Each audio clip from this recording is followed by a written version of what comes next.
नमस्कार, कल्पना voice channel में आप सभी का स्वागत है। आज की हमारी कहानी है फैसला। शांति निवास आज फूलों से सजा था और रंग बिरंगी रोशनी से जगमगा रहा था।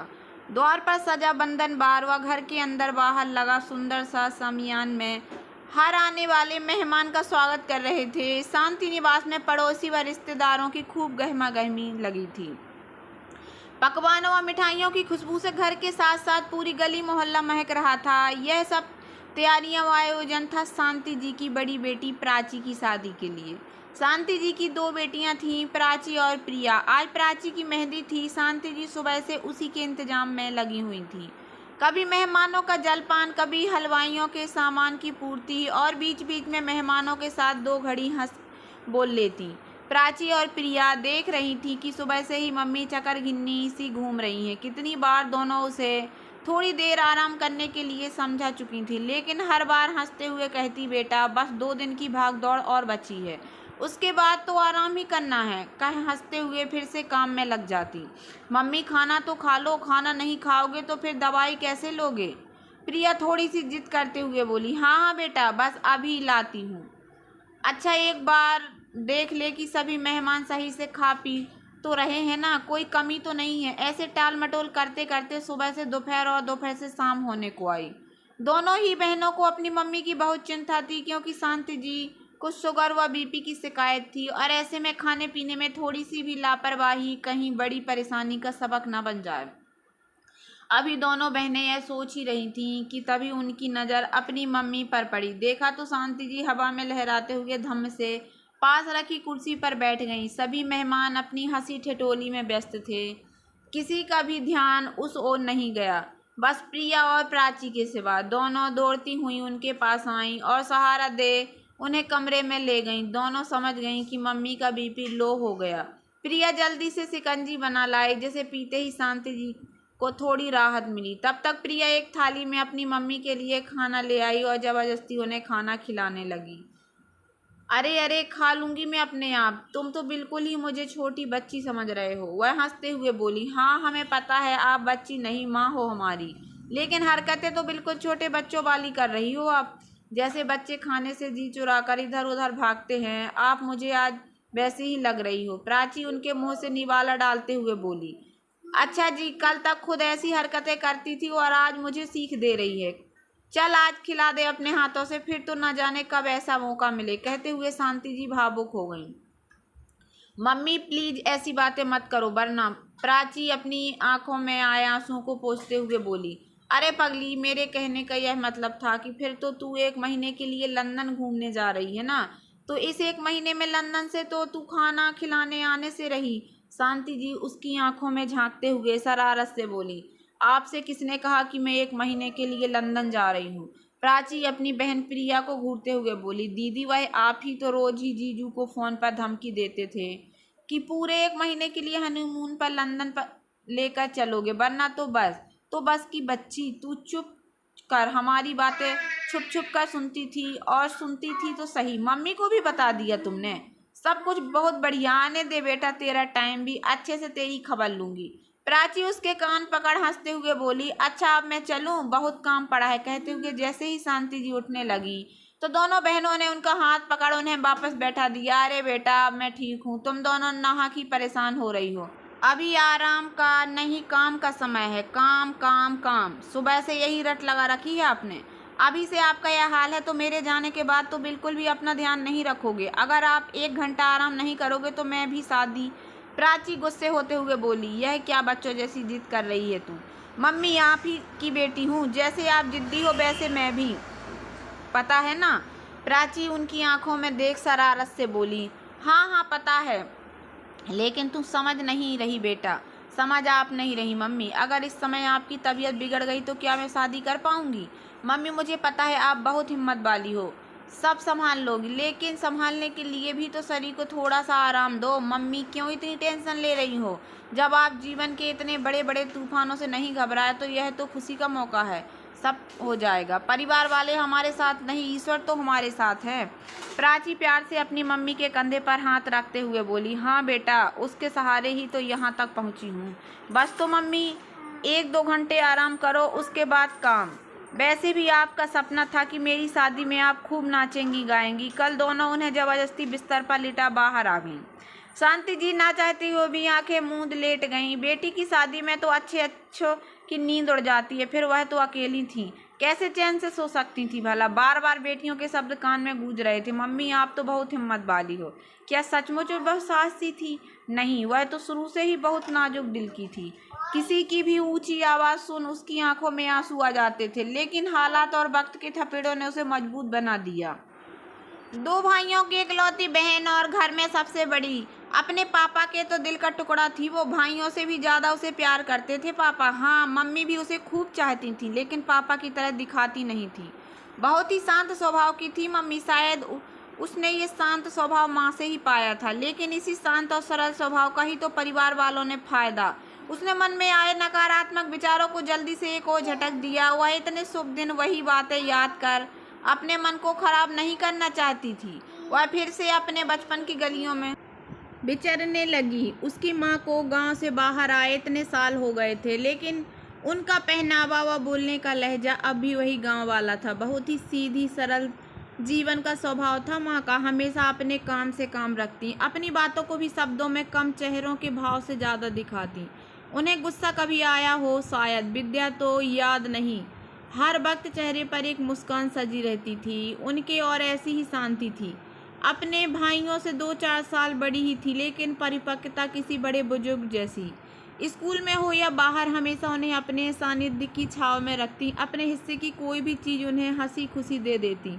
बच्चों जैसी चपलता न थी उसमें, ठहराव था बड़ों जैसा। शायद ईश्वर उसे आने वाले समय के लिए तैयार कर रहा था।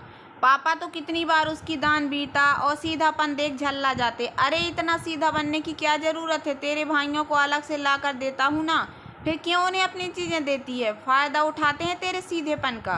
पापा हमेशा उसे समझाते। पापा आप क्यों इतना परेशान हो रहे हैं? भाई है वो मेरे, और वैसे भी मैं बड़ी हूँ तो उनका ध्यान रखना तो पड़ेगा ना मुझे। भाई बहनों में क्या फ़ायदा क्या नुकसान? इस लड़की को समझाने का कोई फ़ायदा नहीं, बिल्कुल अपनी माँ पर गई है। उसका तो चल गया, लेकिन ज़रूरी तो नहीं तुझे भी ऐसा घर परिवार मिले। बेटा थोड़ी दुनियादारी सीख, इतने सीधे सरल लोगों को दुनिया वाले जीने नहीं देते। उस समय शांति को अपने पापा की बातें कुछ समझ नहीं आती, कुछ नहीं आती, बस मुस्कुरा भर देती थी। और अपनी लाडली की यह मुस्कुराहट देख उसके पापा प्यार से उसके सिर पर हाथ रख देते थे। शांति निहाल हो जाती अपने पापा का हाथ अपने सिर पर पाकर। लगता सारी दुनिया की खुशी इन हाथों के नीचे समाई है, लेकिन ईश्वर को उसकी खुशियाँ शायद मंजूर ना थी। 10वीं कक्षा में थी वो जब पहली बार उसके पापा को दिल का दौरा पड़ा। किसी को विश्वास नहीं हुआ, इतना जिंदा दिल इंसान जिसने कभी कोई उल्टा सीधा शौक ना किया था। अपने खान पान से लेकर व्यायाम हर बात को ध्यान रखते थे पापा। फिर भी सही समय पर उपचार मिलने से पापा की जान तो बच गई, लेकिन डॉक्टरों ने उन्हें कोई भी भारी काम और तनाव लेने से मना कर दिया था। तनाव तो अब जिंदगी में आ ही गया था। घर का मुखिया, और वह भी ऐसी बीमारी जो न जाने कब फिर से पांव दबा कर आ जाए, और क्या पता हर बार किस्मत साथ नहीं देती। बच्चे तो अभी कंधे से ऊपर भी ना हुए थे, कोई जिम्मेदारी भी तो पूरी ना हुई थी। जीवन संगनी इतनी सीधी, अगर कुछ हो गया तो क्या होगा इन सब का? यह सोच पापा को अंदर ही अंदर घुन की तरह खाए जा रही थी। हाँ पापा सबके सामने खुश रहने और सबको खुश रखने की पूरी कोशिश करते। उस दिन के बाद तो शांति पापा की परछाई सी बन गई थी। घर पर उनके आने के बाद और काम पर जाने से पहले वह पापा की हर ज़रूरत का ध्यान रखती और कोशिश करती कि पापा अकेले न बैठें। पापा भी तो कहाँ उससे अलग रहना चाहते थे। जरा सा वह इधर उधर होती तो पापा की नज़र उसे ही ढूंढती थी। पहले से ही वह समझदार थी, और पापा की बीमारी ने तो उसे पहले से और ज़्यादा जिम्मेदार बना दिया था। पापा की तरह हमेशा उसका दिल किसी अनहोनी की आशंका से आशंकित रहता। दिन में ना जाने कितनी बार उसका दिल भर आता और वह अकेले में आंसू बहा लेती। ईश्वर ने ना जाने उसकी किस्मत में क्या आंसुओं का सागर लिख कर भेजा था, जो आज तक भी ख़त्म होने का नाम नहीं ले रहा। 4 साल बहुत अच्छे से गुजर गए। पापा के साथ साथ अब सब सामान्य होने लगे थे। सबको लगने लगा था कि वह एक बुरा स्वप्न था जो टल गया, लेकिन वह सपना नहीं था, वह तो किस्मत का लिखा था, जो आज नहीं तो कल तक सच होना ही था। और पापा का दूसरा दिल का दौरा।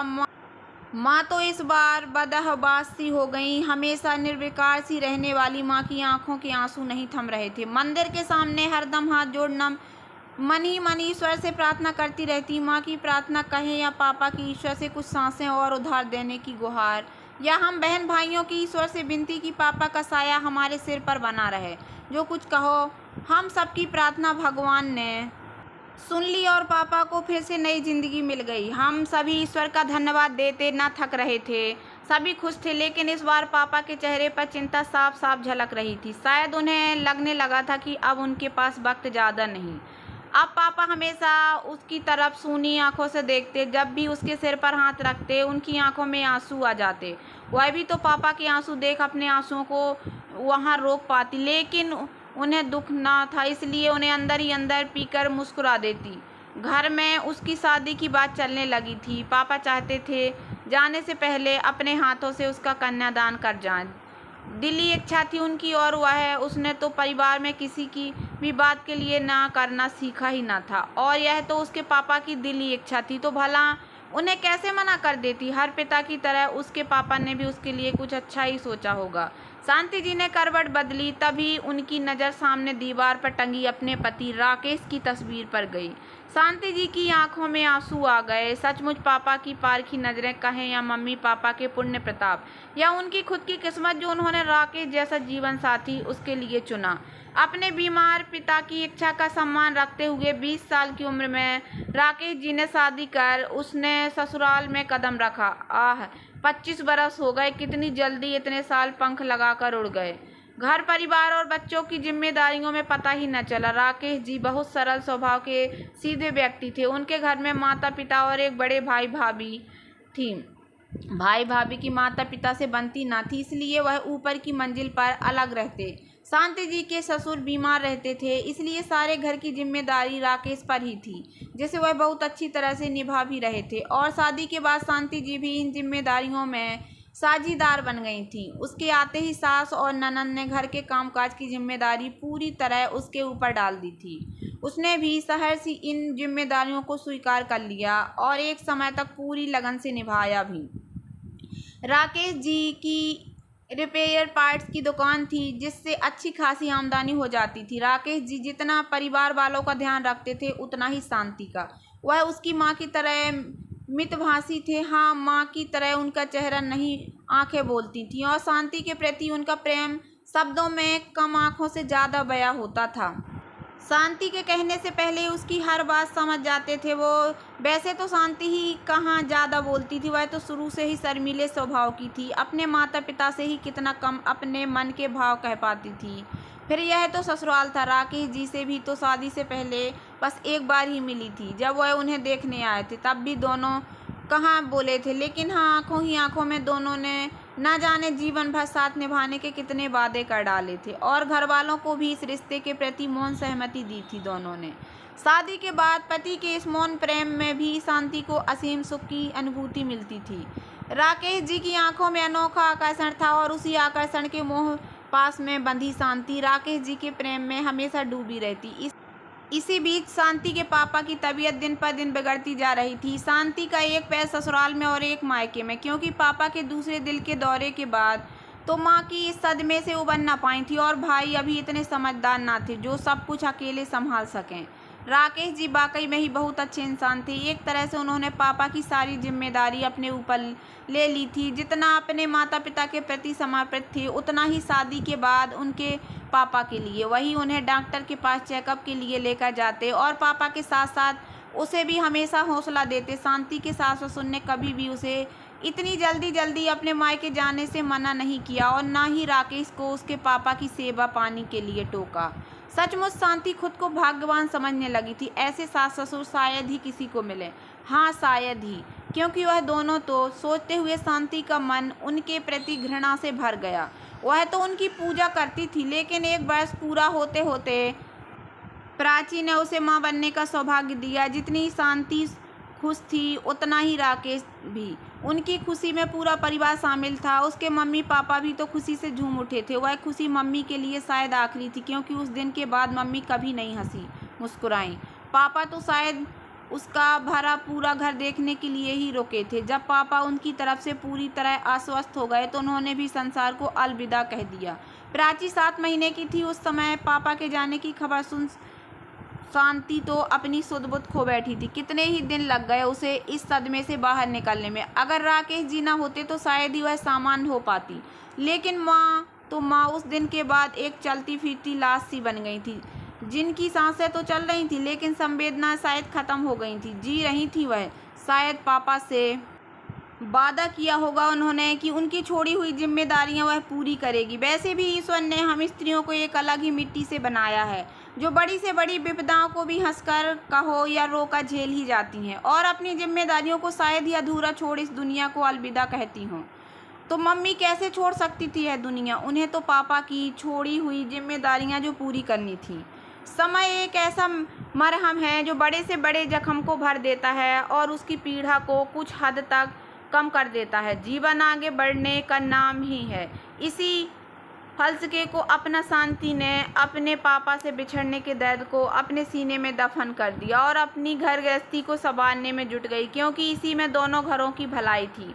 समय अपने बेग से आगे बढ़ता रहा। इसी बीच राकेश ने अपनी इकलौती बहन की शादी बहुत ही अच्छे घर में बड़ी धूमधाम से की। उसके पापा के जाने के आघात से जो आज तक भी न उबर पाई थी, वह थी शांति की माँ। अपने अंतर्मुख स्वभाव के कारण वह अपने मन की पीड़ा किसी से कभी व्यक्त न करती और अंदर ही अंदर एक गम में घुलती जा रही थी। वह अक्सर बीमार रहने लगी थी। अपनी माँ की हालत शांति से न देखी जाती। घर के काम काज तो दोनों भाई मिलजुल कर ही लेते थे, लेकिन उनके काम पर जाने के बाद माँ बिल्कुल अकेली रह जाती, और एक बीमार आदमी के लिए अकेलापन हमेशा ही घातक रहा है। भाई काम करने लगा था, इसलिए राकेश और शांति ने एक अच्छी सी लड़की देखकर अपने बड़े भाई की शादी कर दी। घर में बहू आने से शांति की माँ का दुख कुछ कम हुआ। अब अपने मायके की तरफ से शांति थोड़ी निश्चिंत हो गई थी। समय बीतता गया और प्रिया के रूप में शांति ने दूसरी बेटी को जन्म दिया। इस बार राकेश को छोड़कर किसी ने खुशी जाहिर न की। सभी के चेहरे लटके हुए थे। सास बार बार बस एक ही बात कहती, एक लड़का सा हो जाता तो मेरे राकेश का बुढ़ापा सुधर जाता। राकेश के सामने शांति को कुछ कहने की माँ बेटी की हिम्मत ना थी, लेकिन आगे पीछे होते ही वह सुनाने में कसर न रखते। राकेश को भी घर के मातमी माहौल और उसके उतरे चेहरे देख अंदाजा हो गया था। इसलिए पहले उसने प्यार से और फिर कड़े शब्दों में अपनी माँ और बहन को कह दिया था कि मेरी दोनों बेटियां ही मेरे बेटे हैं, इसलिए मैं नहीं चाहता कि इनके बारे में कोई कुछ भी कहे। और हाँ, साथ ही शांति को भी वरना। राकेश का कड़ा रूप देख माँ बेटी ने चुप्पी साध ली। शांति की ननद कुछ दिनों बाद वापस अपनी ससुराल चली गई। धीरे धीरे उसके सास ससुर भी दोनों पोतियों को स्नेह करने लगे। उन्होंने दिल से अपनी पोतियों को स्वीकार कर लिया था। यह सिर्फ राकेश के कारण जो भी था, शांति को तसल्ली थी कि आखिर उनकी बेटियों को दादा दादी का स्नेह मिल रहा है। समय अपनी गति से आगे बढ़ता रहा। शांति की शादी की 10वीं सालगिरह आने वाली थी कि राकेश ने इस बार बड़ी धूमधाम से अपनी शादी की सालगिरह मनाने का फैसला किया था, जिसकी तैयारियों में वह महीना भर पहले ही लग गया था। शांति भी कम उत्साहित न थी। अपनी साड़ी से लेकर गहने और श्रृंगार के एक एक सामान को बड़ी देखभाल कर पसंद कर रही थी। वह भी इस दिन को यादगार बनाने में कोई कोर कसर न रखना चाहती थी। राकेश जी को उपहार में देने के लिए उसने अपने घर खर्च की बचत से बहुत ही खूबसूरत चेन बनवाई थी, और अपनी सास नंद और भाभी के लिए भी उनकी पसंद की साड़ियाँ दिलवाईं। माँ के लिए भी एक सुंदर सी साड़ी उनके मना करने के बावजूद भी उसने खरीद कर उन्हें भेंट करते हुए उस दिन पहनकर आने के लिए सप्रेम आग्रह किया। राकेश जी ने उस दिन पहनने के लिए उसे सुर्ख लाल रंग की कांजीवरम की साड़ी दिलाई थी, लेकिन नियति को कुछ और ही मंजूर था। सालगिरह से 2 दिन पहले राकेश किसी काम से अपनी मोटरसाइकिल से जा रहा था, लेकिन रास्ते में एक तेज रफ्तार ट्रक ने उसे पीछे टक्कर मार दी। सिर पर गहरी चोट आने की वजह से उसे बचाया ना जा सका। शांति का तो संसार ही उजड़ गया। उसे यकीन नहीं हो रहा था कि राकेश जी उसे यूं बीच मझधार में छोड़कर जा सकते हैं। एक पल में ही उसकी दुनिया उजड़ गई। सालगिरह की खुशियां मातम में और वो सुर्ख लाल साड़ी सफ़ेद लिबास में बदल गई। उस एक हादसे ने उसके जीवन में सारे रंग छीन लिए। राकेश को गुजरे 6 महीने हो गए थे, लेकिन शांति उस दुख से बाहर ना निकल सकी थी। उसे ना अपने तन का होश था, ना अपने बच्चों का, और ना ही घर बार का। मशीन की तरह पूरा दिन घर का काम करती और कमरे में बैठ रात दिन अकेले रोती रहती। एक दिन रात को खाना बना हुआ है, अपने कमरे में बैठ अपने ही दुख में आंसू बहा रही थी कि प्रिया के रोने की आवाज़ ने उसे मानो नींद से जगाया हो। देखा तो प्रिया रो रही थी और प्राची उसे चुप करा रही थी। क्या बात है प्राची, प्रिया रो रही क्यों रो रही है? मम्मी इसे भूख लगी है। तो बेटा जाकर दादी से खाना ले लो। दादी कह रही है खाना खत्म। खाना खत्म? अभी तो मैं खाना बना कर आई थी। वह अचंभित होते हुए बोली। अच्छा रुक, मैं लेकर आती हूँ। कह शांति रसोई में खाना लेने गई तो देखा जेठ जेठानी सास के साथ बैठ हंस हंस कर बातें करते हुए खाना खा रहे थे। उन्हें अपने सास ससुर के साथ ऐसे बैठा देख उसे अपनी आंखों पर विश्वास ना हुआ।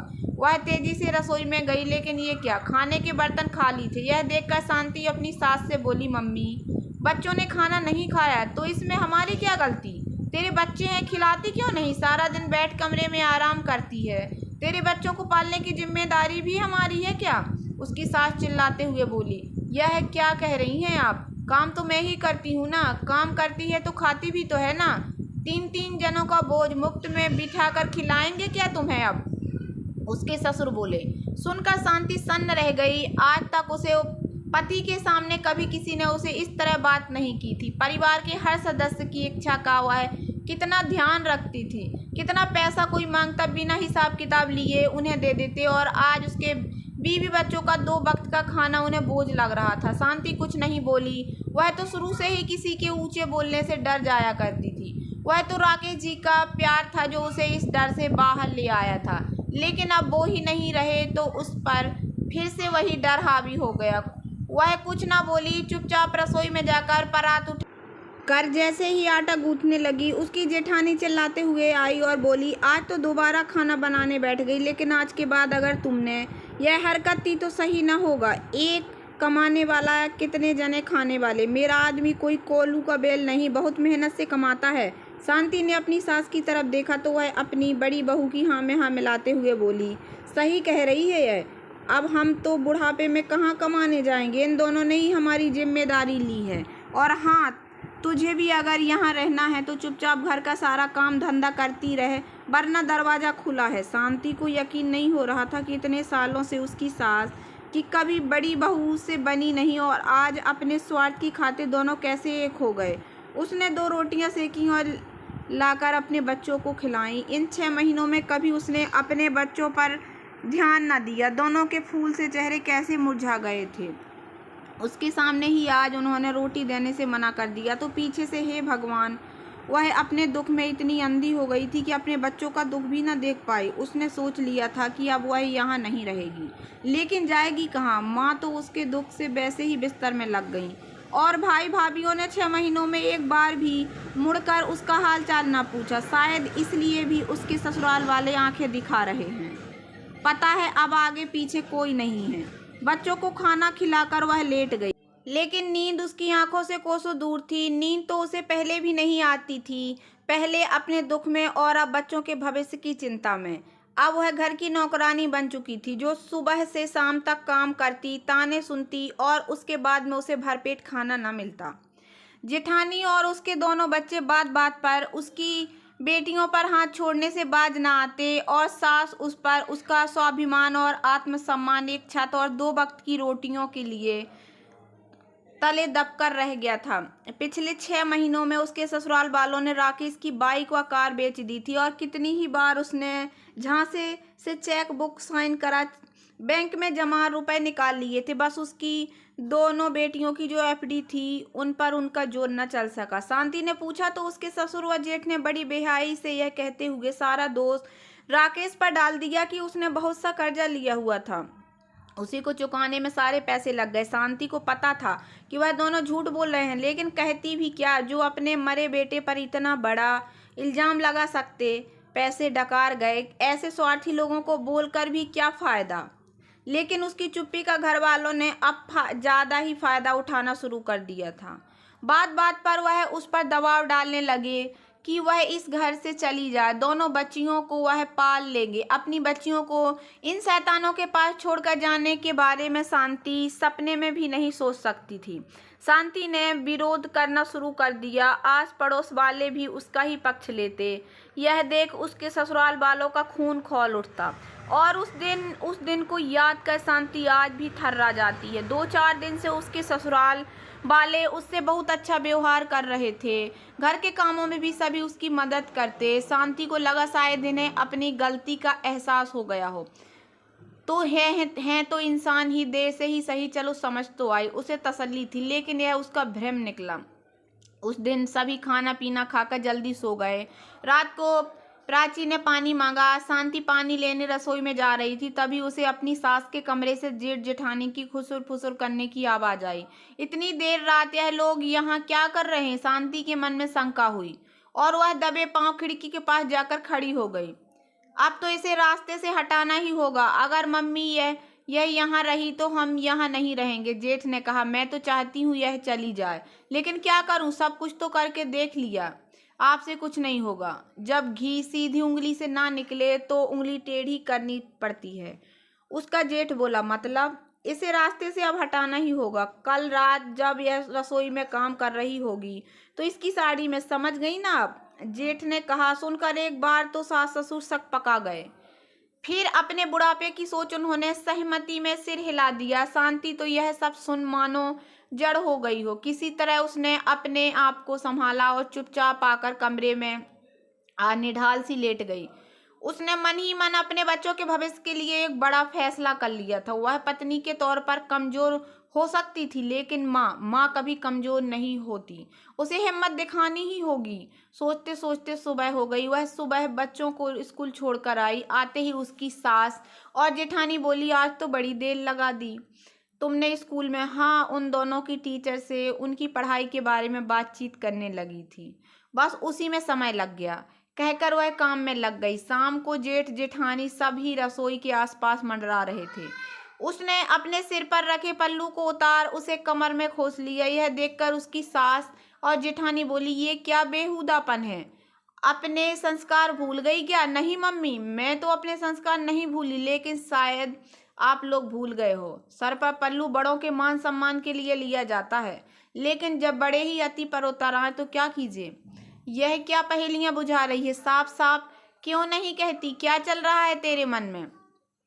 मेरा मन तो बिल्कुल साफ है, लेकिन आपके मन में ही चोर बैठा है, तभी तो आप सबके चेहरे पर हवाइयां उड़ रही हैं।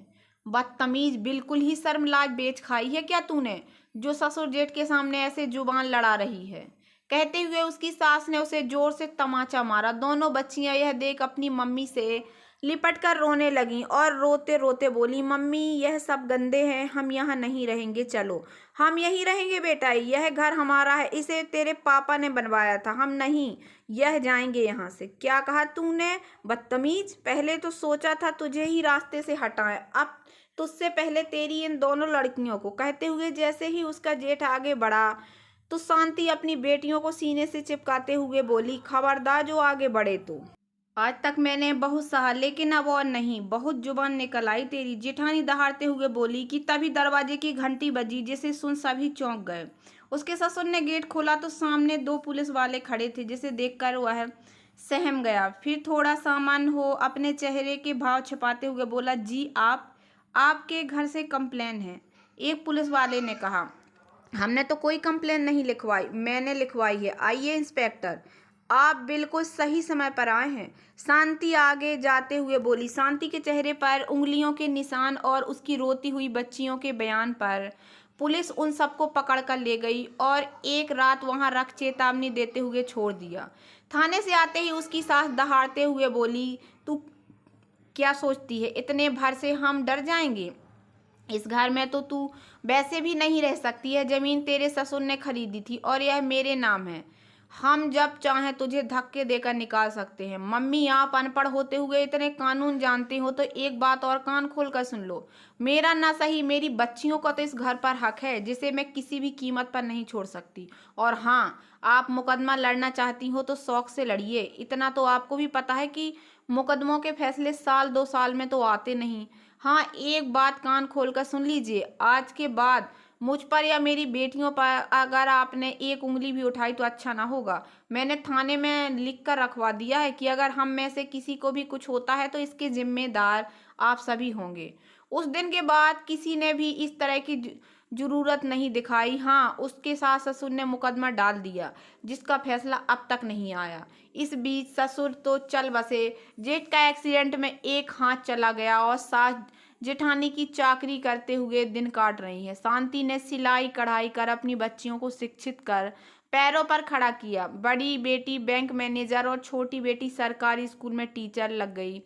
तीनों ने अपनी बचत से एक छोटा सा 2 कमरों का मकान भी खरीद लिया और वहां से निकल आए।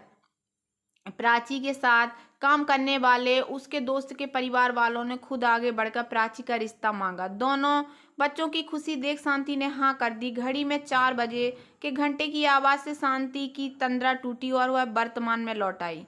समय देख वह जल्दी से उठकर बाहर आई तो देखा दोनों बेटियां उसके दोस्तों ने सभी कामों को सुगमता से संभाला हुआ था। शाम को बेटी की मेहंदी में शांति जी इतने सालों में आज पहली बार खुशी में बाबरी सी होकर थिरक उठी। दोनों ही बेटियां अपनी माँ को ऐसे झूमता देख भाव विभोर हो उनके गले लग गईं। तीनों की आंखों में खुशी के आंसू थी। शांति जी की तपस्या पूरी हुई। बेटी को बहुत ही अच्छा घर बार मिला था। बस भगवान से वह दिन रात एक ही प्रार्थना करती कि हे ईश्वर, मेरी बेटियों की मांग सदा भरी रहे और उनका जीवन सदैव खुशियों से आबाद रहे। तो दोस्तों, कैसी लगी आप लोगों को मेरी ये कहानी? अगर कहानी पसंद आई हो तो प्लीज़ मेरे वीडियो को लाइक कर देना। चैनल पर नए आए हों तो प्लीज़ सब्सक्राइब कर लेना और ज़्यादा से ज़्यादा शेयर करना। धन्यवाद दोस्तों।